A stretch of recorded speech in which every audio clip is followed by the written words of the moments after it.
Bab 491. Cole sangat bersemangat dan sudah melepas bajunya. Ia melepas ikat pinggang dari celananya dan berkata, "Nggak usah repot-repot. Kulitmu putih dan lembut, dan wanginya juga semerbak. Nggak perlu mandi. Tinggal buka bajumu dan tidur." Corin mengedipkan mata, menundukkan kepala, dan tersenyum malu-malu. "Oke, tapi kamu harus menutup matamu. Aku malu kalau buka baju di depan orang lain."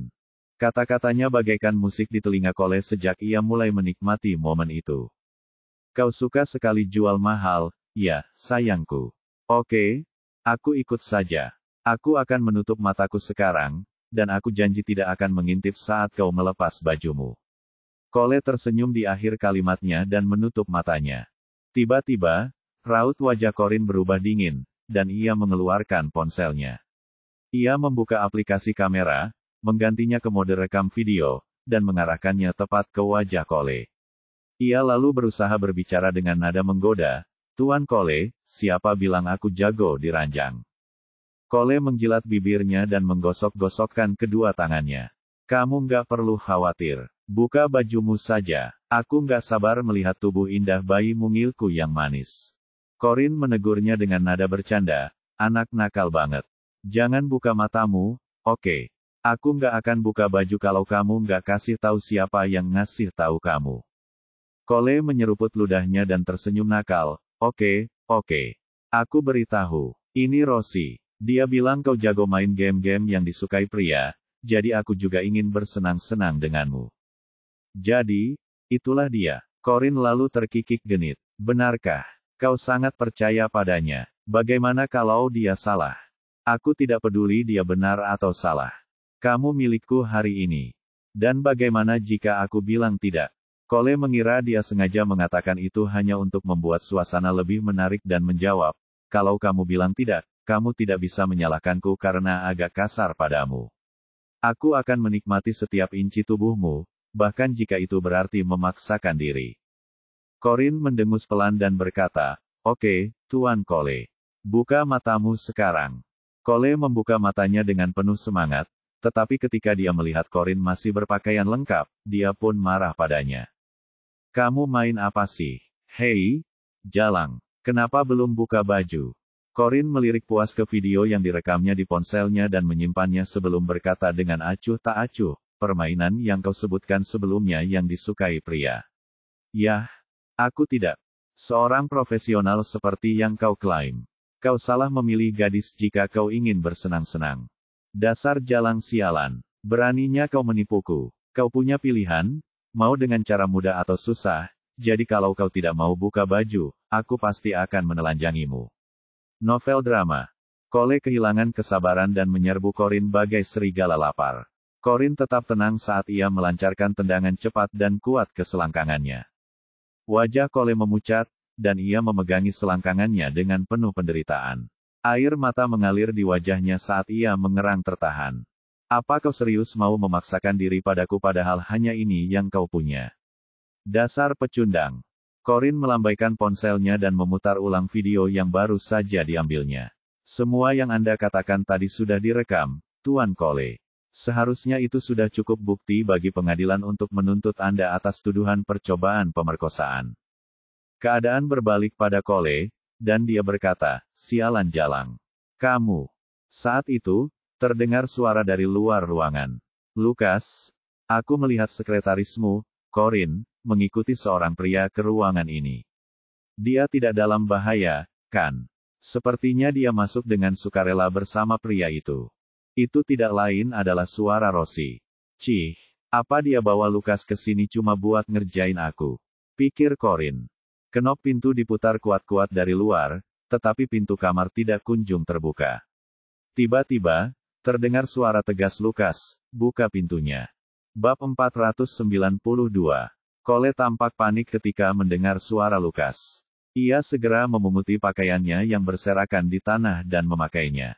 "Lukas, ini aku, Cole. Aku minum sedikit anggur di lantai bawah dan merasa sedikit pusing. Jadi aku memutuskan untuk istirahat sebentar di sini.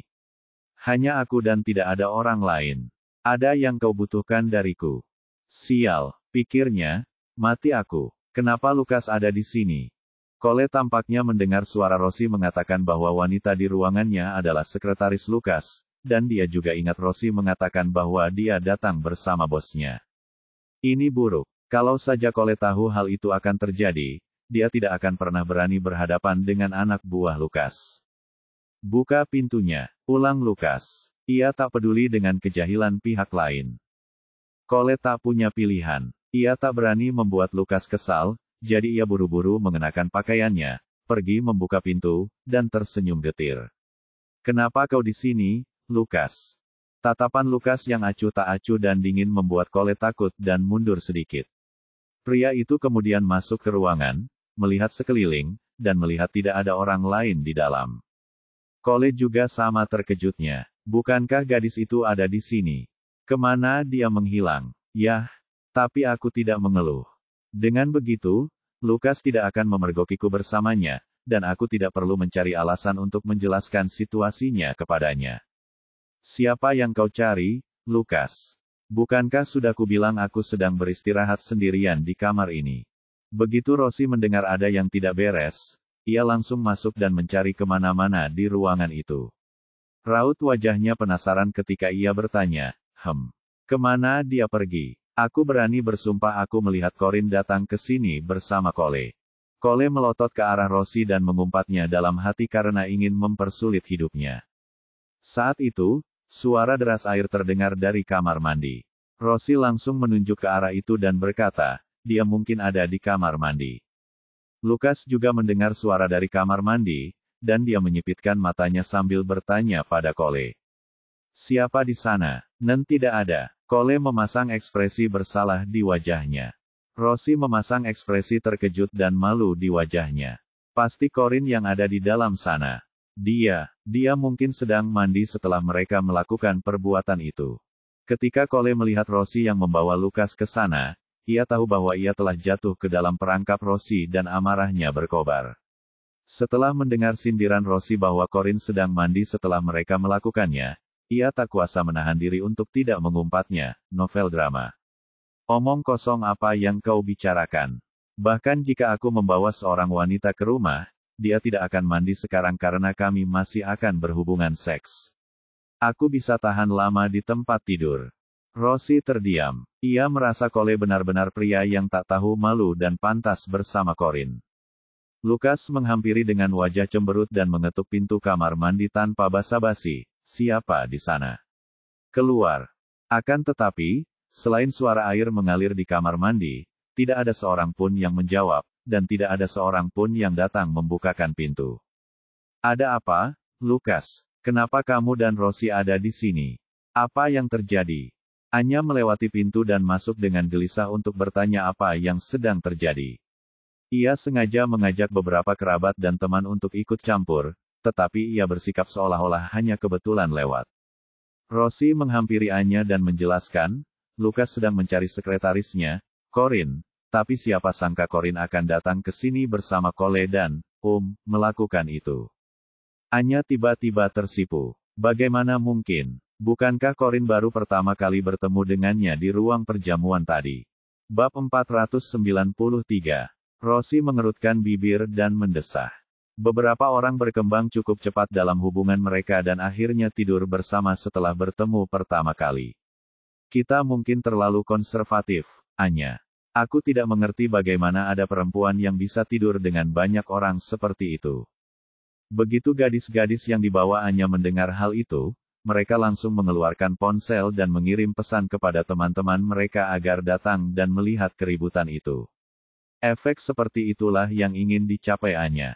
Apia ingin semua orang menyaksikan sendiri bahwa Corin adalah perempuan cabul yang tidur dengan pria sembarangan. Dengan begitu, Corin akan tertinggal dalam persaingan untuk memenangkan hati Jeremy. Meskipun Anya mempunyai pikiran jahat, dia memiliki ekspresi yang baik namun tidak berdaya di wajahnya saat dia menghela napas.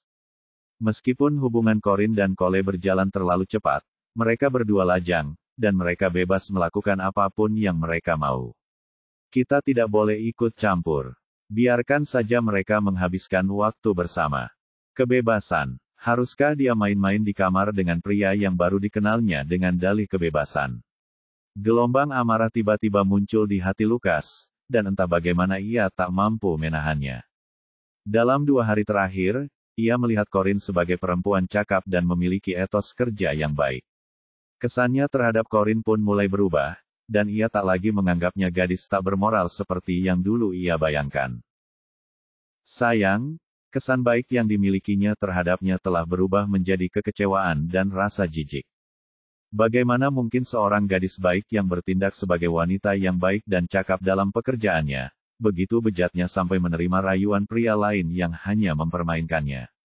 Apakah begini caranya orang tuanya membesarkannya? Kesabaran Lukas memungkinkannya mengendalikan amarahnya, tetapi suaranya sangat tenang dan sangat menakutkan. Buka pintu kamar mandi dan suruh dia keluar, Anya. Anya berpura-pura membujuk kakaknya sebelum akhirnya berjalan ke pintu kamar mandi. Tentu saja, ia, lebih dari siapapun, ingin melihat citra Corinne hancur setelah dipermalukan di depan umum. Dia berjalan ke pintu kamar mandi, mengetuk pintu dengan berpura-pura sopan, dan berkata, "Maaf, Corinne, tapi aku harus membuka pintu kalau kamu tidak keluar." Tetap tidak ada jawaban. Anya berpura-pura seolah-olah dia tidak punya pilihan selain membuka pintu dan masuk. Corinne, novel drama. Rahasia muda ini pulihkan pendengaran dalam hitungan hari. Cuan kilat, modal Rp100 Rp saja. Tidak ada seorang pun di kamar mandi, dan suara air berasal dari bak mandi yang sedang diisi. Aneh. Di mana dia? Rosie pergi ke kamar mandi bersamaannya dan terkejut melihat tidak ada siapa-siapa di sana. Mereka berdua kemudian mencari-cari di kamar mandi tetapi tetap tidak menemukan jejak Corinne. Kerumunan orang telah berkumpul di pintu ruangan, dan mereka semua menunggu untuk melihat wanita macam apa yang akan bersikap cabul di sebuah pesta sehingga mereka tidak sabar untuk naik ke atas dan bermain-main dengan seorang pria. Setelah Anya memberitahu Lukas bahwa tidak ada seorang pun di kamar mandi, dia masuk ke kamar mandi untuk melihat sebelum menoleh ke Cole dan bertanya, "Di mana Corinne?" Cole sama bingungnya dengan mereka. Dia tidak tahu kemana Corinne pergi, atau bagaimana dia bisa menghilang begitu saja. Namun, dia cukup cerdas untuk berpura-pura tidak tahu, dan menjawab, "Aku tidak tahu." "Kenal Corinne, orang yang kamu cari nggak ada di sini." Lukas menyipitkan matanya sedikit dengan sikap mengintimidasi. "Aku akan bertanya sekali lagi. Di mana Corinne?" Cole merasakan hawa dingin di punggungnya. "Aku tidak tahu siapa. Tuan Lukas, apakah Anda mencari saya?" Suara Corinne tiba-tiba terdengar dari balik kerumunan. Bab 494. Lukas sedikit menegang, berbalik untuk melihat sumber suara, dan melihat Corinne menyelinap di antara kerumunan penonton dari belakang. Dia menghampiri Lukas dan bertanya, "Apakah ada yang bisa saya bantu, Tuan Lukas?" Cole, Anya, dan Rosie semuanya terkejut dengan apa yang terjadi. Mereka tercengang memikirkan alasannya. "Corinne ada di luar." Lukas menatapnya dengan saksama dan bertanya, "Kemana kamu pergi?" Corinne menjawab dengan tenang, "Aku tidak pergi kemanapun. Aku menunggumu di bawah, tapi ketika aku melihat banyak orang berlarian ke atas, aku pikir mungkin ada sesuatu yang serius terjadi. Aku mengikuti semua orang ke atas untuk melihat apa yang terjadi. Aku mendengarmu memanggil namaku begitu aku naik, jadi aku jadi penasaran kenapa kau mencariku di sini." Lukas terdiam. Bagaimana aku harus menjawabnya? Apa aku harus bilang padanya kalau kupikir dia main-main dengan pria lain? Rosie tidak mempercayai Corinne sedikit pun, jadi dia maju untuk meragukan pernyataan Corinne. "Jangan pura-pura bodoh, Corinne. Aku baru saja melihatmu masuk ke ruangan ini bersama Cole. Kau pasti kabur di tengah kekacauan itu, dan sekarang kau malah berpura-pura datang dari bawah." Corinne menatap Rosie dengan bingung, seolah tak mengerti apa yang dikatakan wanita itu. "Siapa Cole?" Rosie melotot ke arah riasan indah di wajah Corinne sambil berkata, "Apakah kamu masih akan berpura-pura bodoh?" Corinne mengerutkan kening. Ia terdiam mendengar ucapan Rosie dan merasa tersinggung dengan tuduhan itu. "Saya tidak punya masalah dengan Anda, Nona Rosie. Kenapa Anda harus terus-menerus memfitnah saya? Apakah Anda menyimpan dendam terhadap saya karena Anda tidak bisa menemani Tuan Lukas sebagai teman wanitanya hari ini?" Ia lalu berbalik menatap Lukas. "Tuan Lukas, Mungkin lain kali sebaiknya kau tidak membiarkan sekretaris sepertiku menemanimu ke 3 tempat selain kantor. Aku akan menjadi sasaran empuk bagi orang-orang yang menyukaimu, dan mereka akan menganggapku sebagai saingan. Ini hanya akan menimbulkan masalah yang tidak perlu bagi kita berdua. Wajah Rossi langsung muram dan ia buru-buru menjelaskan, jangan dengarkan omong kosongnya, Lukas. Aku tidak seperti itu. Aku yakin aku melihat Corin dan Cole masuk ruangan tadi. Lukas memasang ekspresi kesal saat melirik wanita berisik dan tukang bikin onar itu. Ia tahu wanita itu menyukainya, dan ia hanya bersikap sedikit sopan karena wanita itu sahabat Anya. Meskipun begitu, dia telah menimbulkan banyak masalah baginya selama beberapa tahun terakhir. Segala sesuatu yang terjadi saat itu mungkin bermula dari kecemburuan Rossi. Corin melihat ke sekeliling kerumunan dan bertanya, siapa di antara kalian yang Tuan Cole? Novel drama. Cole sedang linglung saat itu dan dia berdiri dengan bingung, benar sekali. Corin tersenyum padanya, halo, Tuan Cole. Saya tidak mengenal Anda, jadi saya ingin tahu apakah Anda mengenal saya.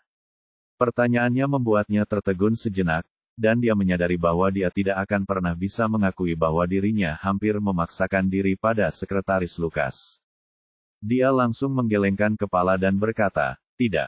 Kamu siapa? Aku tidak ingat pernah bertemu denganmu sebelumnya. Benar, kita mungkin belum pernah bertemu sebelumnya, kata Corin kepadanya sebelum menoleh ke Rossi. Seperti yang kau lihat, Nona Rossi, aku dan dia sama sekali tidak saling kenal. Sikap Cole berubah dari merasa bersalah menjadi seseorang yang yakin dengan keyakinannya. Dia berteriak dengan marah, ya, kita tidak saling kenal, Lukas. Aku hanya sedikit lelah setelah minum anggur, jadi aku kesini untuk mandi dan beristirahat. Aku baru saja menyalakan keran ketika pintu diketuk dan membuatku merasa bingung. Setelah alarm palsu itu, Lukas merasa sedikit malu karena dia meragukan Corin tetapi tidak menunjukkan rasa hormat terhadap sampah seperti Cole. Kamu tidak sehat untuk menyegarkan diri dan beristirahat di sini. Pakai bajumu dan pulanglah. Kamu bebas melakukan apapun di sana. Cole meminta maaf sambil tersenyum ramah, hei, bukannya kita sepupu. Apa salahnya aku mandi di sini? Kamu nggak boleh sekasar itu, kan? Sudut bibir Lukas berkedut dingin saat dia bertanya, apakah kamu akan pulang sendiri atau haruskah aku meminta seseorang untuk mengantarmu pulang? Aku pulang sendiri. Aku pergi dulu, ya, aku pergi. Kata Cole setelah melihat Lukas sudah siap menginstruksikan beberapa orang untuk menghadapinya. Ia tak ingin merepotkan dirinya sendiri, jadi ia buru-buru mengancingkan bajunya, mengambil jaketnya dari lantai, dan langsung pergi. Setelah kegembiraan mereda, kerumunan di pintu berangsur-angsur bubar. Bab 495. Lukas melirik Corin dengan skeptis. Ketika menyadari Corin hanya mengenakan gaun off-shoulder, ia sedikit mengernyit dan bertanya, mana jaket yang kau kenakan? Corin menatap bahunya yang tak berjaket dan menyadari bahwa jaketnya telah hilang. Sial. Jaketnya tak sengaja terjatuh saat ia melompat dari ambang jendela kamar mandi dan naik ke kamar sebelah. Kehamilannya telah memengaruhi kelincahannya, dan kesalahan semacam itu seharusnya tidak pernah terjadi sejak awal. Saat itu, ia hanya bisa mengarang alasan dan berkata, maaf Pak. Saya menumpahkan minuman di jaket Anda dan mengotorinya, jadi saya melepasnya di lantai bawah. Saya janji akan mengganti rugi sesuai harga awal. Bapak bisa minta bagian keuangan perusahaan untuk memotongnya dari gaji saya setiap bulan. Lukas merasa sedikit malu karena hampir salah menuduhnya tadi, jadi dia hanya melambaikan tangan dan berkata dengan tenang, lupakan saja. Kau membuatnya terdengar begitu serius padahal itu hanya jaket. Terima kasih, Tuan Lukas. Corin menghela napas lega. Anya diam-diam menggertakkan gigi di samping mereka. Dialah yang membeli jaket itu dan memberikannya kepada Lukas, dan jaket itu merupakan edisi terbatas yang sangat mahal, novel drama. Apakah Corin alasan dia tidak peduli lagi dengan jaket itu? Dia benar-benar meremehkan Corin dan tidak menyangka kalau Corin bisa punya pengaruh seperti itu pada kakaknya, yang biasanya tidak terlalu peduli pada wanita. Ada apa? Kenapa ada kerumunan di sini? Apa terjadi sesuatu? Tanya sebuah suara perempuan yang temperamental. Di tengah nada serius dan lembut dalam suara itu, ada sentuhan kedewasaan dan kekerasan. Seseorang kemudian memanggil dengan hormat, Nyonya Bennet. Halo, Nyonya Bennet. Nyonya Bennet, Anda di sini, Nyonya Bennet. Seorang wanita berusia 30-an berjalan di antara kerumunan. Ia mengenakan gaun malam biru tua dengan belahan ikan yang memancarkan pesona, keanggunan, kemewahan, dan mode. Anya berlari kecil dengan gembira ke arahnya dan memanggil dengan manis, Bibi. Rosie menyanjung calon bibinya. Nyonya Bennet, gaun yang Anda kenakan hari ini sangat indah. Gaun itu membuat Anda tampak begitu murni, begitu anggun, dan begitu luar biasa. Wanita itu melirik Rosie sebentar, mengabaikan Anya yang tersenyum manis, lalu mengangkat matanya yang dewasa namun menawan untuk menatap keponakannya, Lukas. Ada apa, Lukas? Kenapa banyak sekali orang berkumpul di sini? Lukas berkata, tidak ada apa-apa. Kejadian singkat dan tidak penting itu baru saja terjadi, tapi semuanya baik-baik saja sekarang. Nyonya Bennet menderita gangguan obsesif-kompulsif yang parah dan membenci orang-orang yang membuat kekacauan. Termasuk kekacauan di pesta ulang tahunnya. Kamu datang sama siapa hari ini, Lukas? Mana temanmu? Nyonya Bennet baru saja menanyakan pertanyaan itu kepada keponakannya ketika ia melihat seorang wanita di sampingnya. Tatapannya tertuju pada Corin dan ia bertanya, siapa orang ini? Saya tidak ingat pernah melihatnya sebelumnya. Lukas memperkenalkan dengan singkat, dia temanku, Bibi. Corin menatap sopan wanita muda berusia 30-an yang berpakaian elegan itu, lalu mengangguk kecil. Halo, Bu. Saya menemani Tuan Lukas ke sini hari ini, dan saya juga sekretaris baru di perusahaannya. Nama saya Corin Carew. Mata tajam Nyonya Bennet mengamati Corin dari atas ke bawah. Apakah kamu memakai Spirit in the Mist dari koleksi gaun terbaru Komi musim ini? Bab 496. Corin tersenyum dan menjawab, ya, Bu. Saya tahu Anda tahu banyak tentang mode jika Anda bisa langsung mengenali merek pakaiannya pada pandangan pertama. Nyonya Bennet mempertahankan ekspresi anggunnya tanpa senyum. Saya hadir di peragaan busana tempat Komi pertama kali memperkenalkan gaun ini ke jajaran mereka, dan gaun ini meninggalkan kesan yang sangat kuat bagi saya. Selera Anda sangat bagus, nona muda, dan gaun ini terlihat sangat menawan. Saya bahkan berani bilang gaun ini terlihat jauh lebih bagus di Anda daripada di para model. Corin tidak menunjukkan rasa canggung apapun setelah dipuji dan tersenyum lebar. Terima kasih atas pujiannya, Nyonya Bennet. Nyonya Bennet sangat mengagumi cara Corin membawa diri. Ia mengamati Corin sekali lagi, lalu akhirnya menatap mata wanita muda itu sambil berkata, nama saya Mindy, dan saya pemimpin redaksi majalah mingguan, Fashion Pyramid. Apakah Anda tertarik menjadi model untuk majalah kami? Corin memiliki tinggi 168 cm. Meskipun tidak tinggi, tubuhnya proporsional, dan penampilannya semakin diminati di industri hiburan berkat fitur wajahnya yang halus namun energik. Namun, ia menolak dengan sopan dan berkata, maaf, Bu. Saya baru saja bergabung dengan perusahaan Tuan Lukas, dan saya belum berencana pindah kerja saat ini.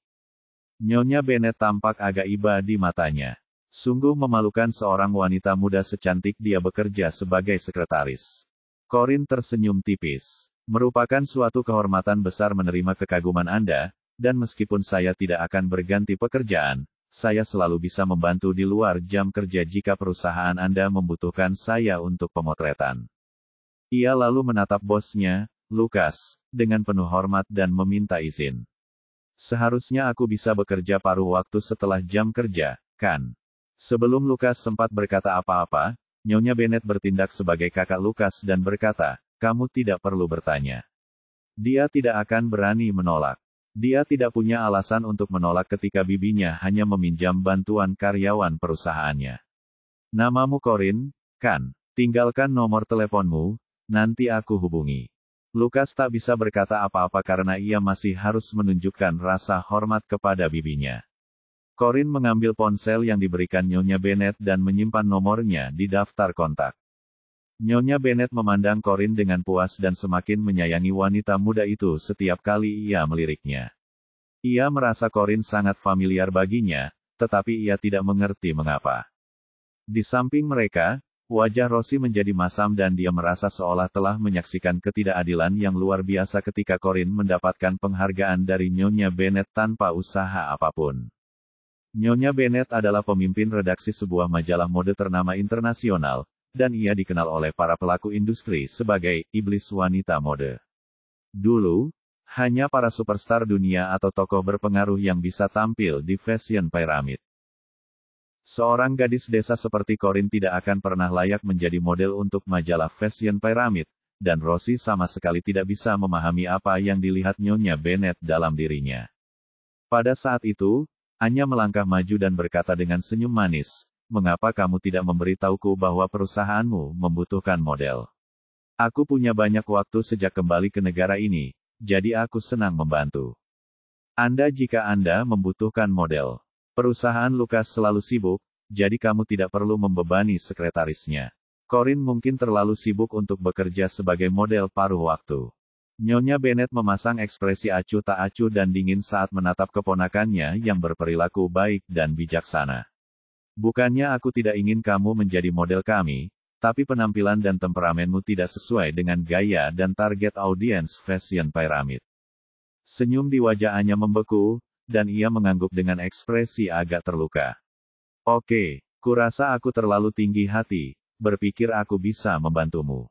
Rosie tak tega melihat sahabatnya dipandang rendah, jadi ia membela Anya dan berkata, "Bukankah Anya sudah cantik? Apa kau lupa dia pernah ikut kontes kecantikan Miss World dan bahkan berhasil masuk final? Seandainya dia tidak mengundurkan diri dari kompetisi karena alasan kesehatan, dia pasti sudah dinobatkan sebagai Miss World tahun itu. Jadi bagaimana jika dia dinobatkan menjadi Miss World?" Nyonya Bennet melirik Rosie dengan pandangan masam, lalu berbalik menatap Anya. Tatapan tajamnya seolah mengungkapkan kekecewaannya karena tak ada yang bisa diapresiasi dari Anya, novel drama. Anya memang cantik, tapi dia kurang memiliki temperamen yang riang, santai, dan percaya diri. Dia tidak terkesan, tak terlupakan, kualitas yang sangat saya hargai. Posisi pasar Fashion Pyramid berfokus pada keunikan, kebebasan, dan keunikan, kualitas yang tidak dimiliki Anya. Ia juga tidak perlu memaksakan diri. Ia hanya perlu tinggal di rumah dan menjaga kesehatannya dengan baik.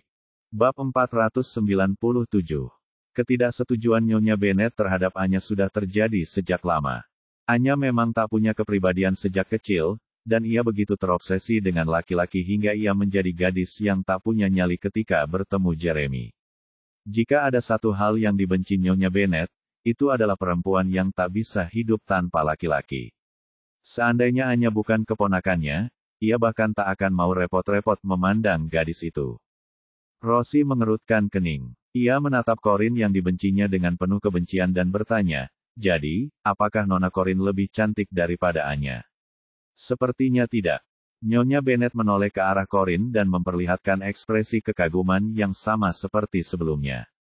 "Dia unik. Dia mungkin terlihat seperti wanita muda yang menawan, tetapi ada keberanian yang kuat dalam ekspresinya. Bahkan tatapannya tegas dan pantang menyerah. Yang terpenting, dia memancarkan kebencian terhadap pria dan kekuasaan, dan inilah perasaan yang selalu diperjuangkan Fashion Pyramid." Rosie menggigit bibir bawahnya karena kesal. Menurutnya, Corinne adalah wanita yang terlahir sebagai wanita cabul yang bahkan bisa memengaruhi wanita kuat seperti Nyonya Bennet. Novel drama. Kulit Anya sudah dalam kondisi terburuknya, dan dia merasa tidak mampu mengangkat kepalanya setelah bibinya merendahkannya di depan banyak orang. Bibinya adalah seorang penggila mode yang memperlakukan semua orang di keluarga dengan acuh tak acuh, dan Anya bahkan lebih cemburu ketika wanita itu menunjukkan kekagumannya pada Corinne dan bahkan menawarkan untuk membiarkannya menjadi model. Rosie bahkan membela Anya, tetapi sikap Nyonya Bennet tetap tidak berubah. Ia bahkan tidak memberi Anya kesempatan untuk mundur dari momen memalukan itu. Anya merasa terhina, dan ia ingin mencari Lucas, kakaknya, dengan harapan Lucas akan melindunginya dan membelanya.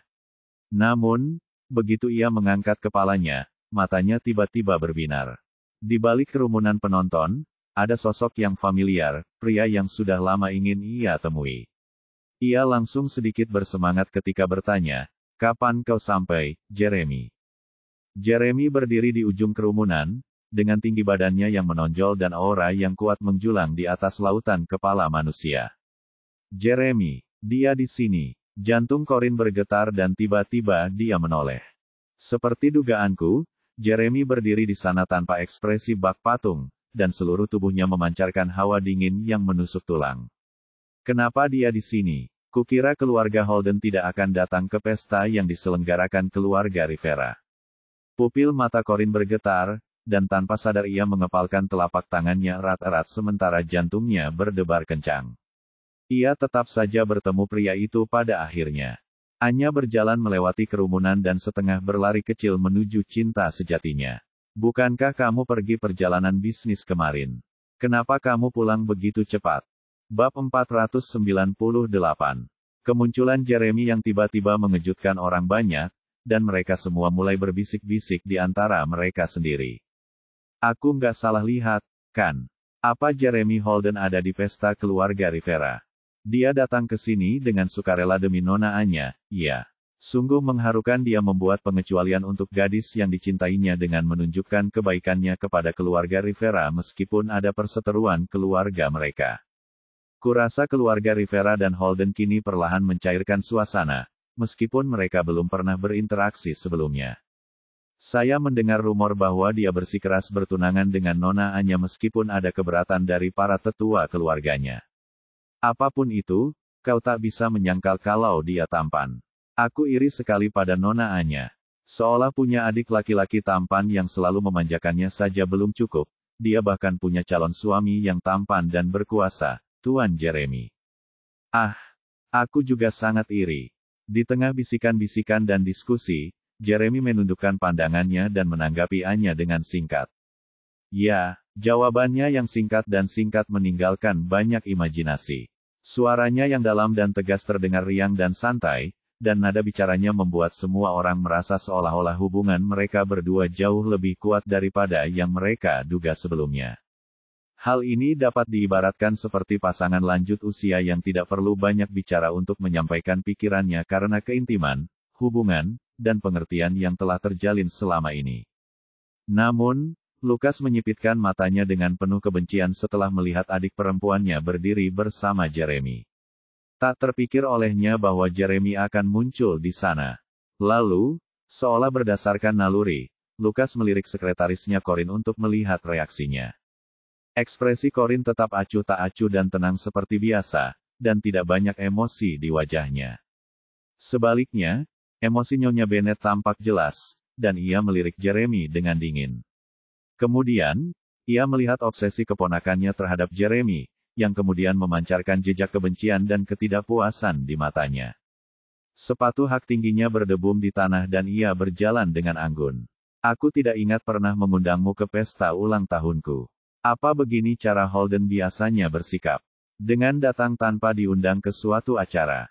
Wajah Jeremy sedingin es dan dia mengunci pandangannya pada seseorang. Setelah beberapa lama, dia akhirnya menoleh ke Nyonya Bennet dan berkata dengan tenang, "Maaf mengganggu Anda, tapi saya di sini untuk melihat." Untuk seseorang. Nyonya Bennet mengerutkan kening. Anda mencari seseorang. Siapa yang mungkin Anda cari di pesta ulang tahun saya? Seorang wanita. Nyonya Bennet tidak tertarik pada orang yang dicari Jeremy karena dia terlalu fokus pada ketidakpuasannya terhadap Jeremy karena mengundang dirinya sendiri ke pestanya. Sudah cukup buruk kau datang tanpa diundang ke pestaku. Apa kau sudah mematuhi aturan? Apa kau membawa teman wanita? Sisi kontrolnya mulai terlihat, karena ia sangat tidak menyukai orang-orang yang melanggar aturannya. Jeremy tidak menatap Nyonya Bennet dengan ramah, dan bibir tipisnya sedikit terbuka saat ia bersiap menjawab. Untuk meredakan ketegangan di antara kedua belah pihak, Anya tersenyum dan berkata, "Bibi, Jeremy datang ke sini untuk mencariku. Aku teman kencannya hari ini." Nyonya Bennet semakin muak melihat reaksi keponakannya yang tak berdaya. Meskipun ia mengerutkan kening kesal pada Anya, ia akhirnya tidak melakukan apapun. Namun, Jeremy tidak menanggapi ucapan Anya dan mengabaikannya sepenuhnya saat dia melangkah maju dan berjalan lurus ke arah seorang gadis. Corin tersentak dan berpikir dalam hati, dia seperti kutukan yang tidak bisa aku hilangkan. Dia mempersiapkan dirinya secara mental untuk segala kemungkinan dan memutuskan bahwa dia harus beradaptasi dengan situasi tersebut terlepas dari apapun yang dilakukan Jeremy. Mata Jeremy terfokus ke arahnya, dan hampir tampak seperti dia memiliki penglihatan terowongan saat dia berjalan ke tempatnya berada. Novel drama. Bab 499. Saat dia selangkah lagi akan menabrak Corin, dia melangkah melewatinya dengan lancar dan alami sambil terus berjalan maju. Tubuh dan ekspresi Corin sedikit membeku. Sudah malam, kenapa kamu belum pulang? Siapa yang memberimu izin ke sini? Tegurnya dengan suara berat di belakang Corin. Corin kembali sadar dan berbalik untuk melihat. Di antara kerumunan penonton, ada Annie, yang memasang ekspresi canggung. Ia menjawab dengan keras kepala, aku cuma bersosialisasi sepulang kerja. Lagi pula aku tidak melakukan hal buruk. Annie mengerutkan bibir saat menjawab Jeremy, lalu berbalik menatap Corin. Corin melambaikan tangannya pelan dan diam-diam menyapanya sambil tersenyum. Corin tiba-tiba menyadari Jeremy ada di sana untuk Annie. Dan kupikir dia ada di sini untukku. Yah, untungnya Jeremy tidak datang untuk Anya dan tidak menunjukkan reaksi apapun saat melihatnya tadi. Hasilnya pasti akan lebih baik. Saat itu, Anya berjalan melewati Corin menuju Jeremy dan mencondongkan tubuhnya ke arahnya. Anya kemudian menoleh ke Annie dan bertanya dengan nada hangat dan lembut, kapan kamu sampai, Annie? Kenapa aku tidak melihatmu tadi? Annie sedikit mengernyit dan bersikap acuh tak acuh pada Anya. Oh, aku sudah di sini cukup lama. Aku hanya berdansa dan mengobrol dengan beberapa temanku di lantai bawah. Kudengar ada sesuatu yang menarik terjadi di sini, jadi aku mampir untuk melihat-lihat. Aku tidak menyangka akan bertemu Aon. Sebelum ia sempat menyelesaikan kalimatnya dan berkata, Bibi Corin, ia merasakan tatapan mematikan dari Jeremy. Tatapannya tampak tenang, tetapi di baliknya terpancar arus negatif yang tak berujung. Annie hanya bisa menelan ludah dan menahan diri untuk tidak melanjutkan novel drama. Jeremy berkata lagi dengan suara tegas, pulanglah. Tommy akan mengantarmu. Dia menunggu di pintu masuk. Annie tak pernah berani menentang perintah pamannya, jadi ia tak punya pilihan selain meringkuk dengan sedikit kesal. Baiklah, aku akan menuruti perintahmu dan pulang.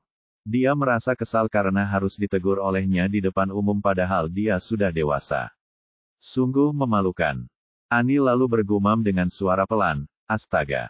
Aku sudah 21. Aku bukan anak kecil lagi. Tidak bisakah aku bersenang-senang setelah pulang kerja? Apa salah kalau orang dewasa pulang agak terlambat? Dia terus bergumam pada dirinya sendiri sambil berjalan menuju pintu, dan begitu dia melewati Corin, dia sempat melirik Corin dan menjulurkan lidahnya dengan nakal. Bibir Corin berkedut dan ia menatapnya sambil tersenyum. Sudah lama sejak ia bertemu Annie, tetapi sikapnya masih sama seperti dulu yang selalu membuat orang khawatir. Setelah itu, Annie turun ke bawah dengan patuh sementara semua orang berbisik-bisik di antara mereka sendiri. Setelah Annie pergi, Anya menghela napas dan berkata kepada Jeremy, tidakkah kau pikir kau terlalu keras pada Annie? Karena dia sudah di sini, kenapa kau tidak membiarkannya bersenang-senang dulu sebelum pergi? Bahkan jika dia terlambat, dia selalu bisa tidur di tempatku. Aku juga bisa meminta sopirku untuk mengantarnya pulang. Dia pemarah. Kamu nggak akan bisa mengendalikannya. Anya tersenyum lembut dan berkata, oh, bagaimana bisa? Kurasa kepribadiannya cukup baik. Dia agak mirip adikku, Sunny. Mereka berdua keras kepala dan terkadang nakal, tapi mereka tetap sangat bijaksana. Jeremy mengabaikan Anya sepenuhnya dan mendongak menatap Corin. Rasanya seolah ribuan benang tak kasat mata keluar dari pupil matanya dan melilitnya erat-erat. Corin bisa merasakan tekanan itu, dan jantungnya mulai berdebar kencang meskipun ia tetap tenang. Jika ia punya kesempatan untuk meninggalkan tempat itu, ia akan melakukannya tanpa ragu sedikit pun. Bab 500. Tiba-tiba, semua orang merasakan semacam tekanan yang menekan mereka, dan suasana menjadi hening. Semua orang merasa suasana agak aneh karena Jeremy tampak menatap sekretaris perempuan Lucas dengan tatapan dingin dan tajam. Jeremy memiliki ekspresi yang bertentangan namun berbahaya yang membuat bulu kuduk meremang. Nyonya Bennet juga menyadari ada sesuatu yang aneh pada tatapan Jeremy, karena tidak ada alasan logis mengapa Jeremy menatap sekretaris Lukas dengan begitu saksama. Apa dia tidak puas mempermainkan Anya selama ini? Apa dia mulai menyukai wanita lain? Cih, semua pria sama saja. Mereka selalu menginginkan yang terbaik dari dua dunia. Tapi dia memang punya selera yang bagus. Corinne adalah wanita muda yang luar biasa, dan kecantikannya membuat orang yang melihatnya sulit untuk berpaling. Nyonya Bennet tidak menyambut kehadiran Jeremy, dan dia bersiap memanggil seseorang untuk mengusirnya dari tempat tersebut. Salah satu pelayan laki-lakinya melihat sekeliling, dan matanya berbinar begitu melihatnya. Ia lalu masuk dengan cepat dan berkata dengan tergesa-gesa, "Nyonya Bennet. Anda di sini. Pria tua itu mengirim saya untuk memberitahu Anda bahwa dia ingin berbicara dengan Anda." Nyonya Bennet mengerutkan kening. "Ada apa?" Pelayan laki-laki itu menggelengkan kepala. Dia tidak mengatakan apa masalahnya. Dia hanya mengatakan bahwa ini mendesak dan meminta saya untuk memberitahu Anda bahwa dia ingin bertemu Anda sesegera mungkin. "Baiklah," kata Nyonya Bennet sebelum berbalik menghadap para tamu dan memberitahu mereka bahwa ia harus permisi sebentar. Ia lalu segera mengikuti pelayan pria itu. Keheningan yang penuh tekanan itu terangkat oleh percakapan singkat itu dan semua orang mulai berbisik di antara mereka sendiri. Mengapa Tuan Jeremy menatap gadis itu dengan begitu saksama? Apakah mereka saling kenal? Nona Anya ada di sampingnya, tapi dia sepertinya tidak pernah melihatnya lebih dari sekali. Apa yang sedang terjadi? Anya pasti tidak senang melihat Jeremy menatap Corinne begitu lekat, apalagi setelah mendengar bisikan-bisikan orang-orang di sekitarnya. Ia mengulurkan tangan, sengaja menarik lengan baju pria itu dengan malu-malu, dan bertanya, "Kamu lelah setelah perjalanan bisnis? Mau istirahat dulu?" Tatapan Jeremy tetap tertuju pada Corinne dan dia menjawab Anya dengan lugas, "Tidak. Aku pergi." Ekspresi Anya menjadi sedikit aneh dan dia memaksakan senyum seperti rusa betina yang berperilaku baik. "Oke, Jeremy, aku akan pergi bersamamu." Lukas tidak ingin adiknya pergi bersama Jeremy pada jam selarut ini, jadi meskipun dia telah menjaga. Siapa yang menderita diabetes baca segera sebelum dihapus. Duit cepat, modal Rp50 mulai sekarang.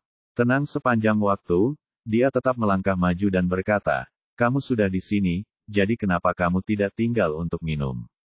Rosie juga datang dan berkata, "Ya, Jeremy. Kamu harus tinggal." Zeke dan Gerald juga di sini.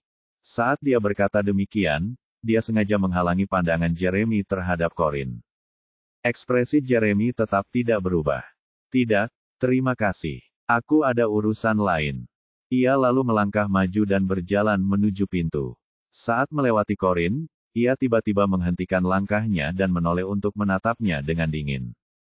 Akan tetapi, dia hanya berhenti sejenak sebelum menutup matanya lagi dan berjalan pergi. Ketika Anya melihat Jeremy mengabaikan Corinne sepenuhnya, kekhawatirannya sirna dan ia tersenyum diam-diam sambil menghampirinya. "Tunggu aku, Jeremy. Aku ikut denganmu." Dengan itu, Anya pergi bersama Jeremy. Ketegangan Corinne sedikit mereda dan ia menghela napas lega. Ternyata, ia hanya terlalu banyak berpikir. Ia bukan apa-apa bagi Corinne setelah ia menjadi alat baginya, dan Corinne tidak akan menuntut pertanggungjawabannya atas apapun ketika mereka bertemu. Tentu saja, bukan berarti Corinne punya alasan untuk menuntut pertanggungjawabannya. Corinne pergi setelah kerjasama di antara mereka berakhir, dan kedua belah pihak tidak saling berutang apapun. Sebaliknya, dia merasa sedikit terkejut pada dirinya sendiri karena panik saat melihatnya. Semuanya kembali normal di pesta itu, dan Rosie mendengus sambil menatap Corinne dengan kesal. Dari kelihatannya, Corinne sudah tidak penting lagi bagi Jeremy, dan Jeremy tidak berniat berbicara dengannya lagi. Rosie kemudian memasang ekspresi malu-malu dan ragu sejenak sebelum menghampiri Lukas dengan rona merah di wajahnya. "Kamu ada waktu, Lukas? Aku ingin berdansa denganmu di lantai bawah kalau boleh." Lukas tetap diam. "Bisakah kau membawa Anya pulang? Sudah malam, dan aku tidak mau dia berkeliaran di luar sana."